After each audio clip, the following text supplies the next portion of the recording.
উপসহকারী প্রকৌশলী পদে 10ম গ্রেড ডিপ্লোমা ইন ইঞ্জিনিয়ারিং ব্যতীত অন্য কেউ আবেদন করতে পারবে না।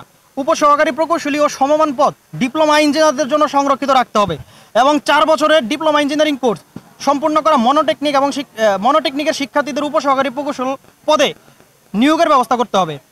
তারপর আমাদের 4 নম্বর দাবিটা যেটা ছিল সেটা হচ্ছে কারিগরি বোর্ড সংস্কার করে কারিগরি সেক্টর পরিচালনায় কারিগরি শিক্ষা বহির্ভূত কোনো জনবল থাকতে পারবে না।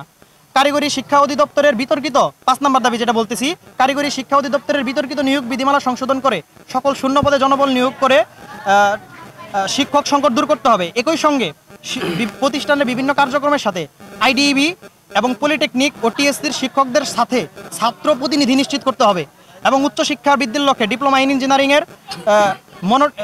এবং মনোটেকনিক শিক্ষার্থীদের জন্য যে প্রস্তাবিত 4টি ইঞ্জিনিয়ারিং কলেজ ছিল সেটা 100% সিট নিশ্চিত করতে হবে।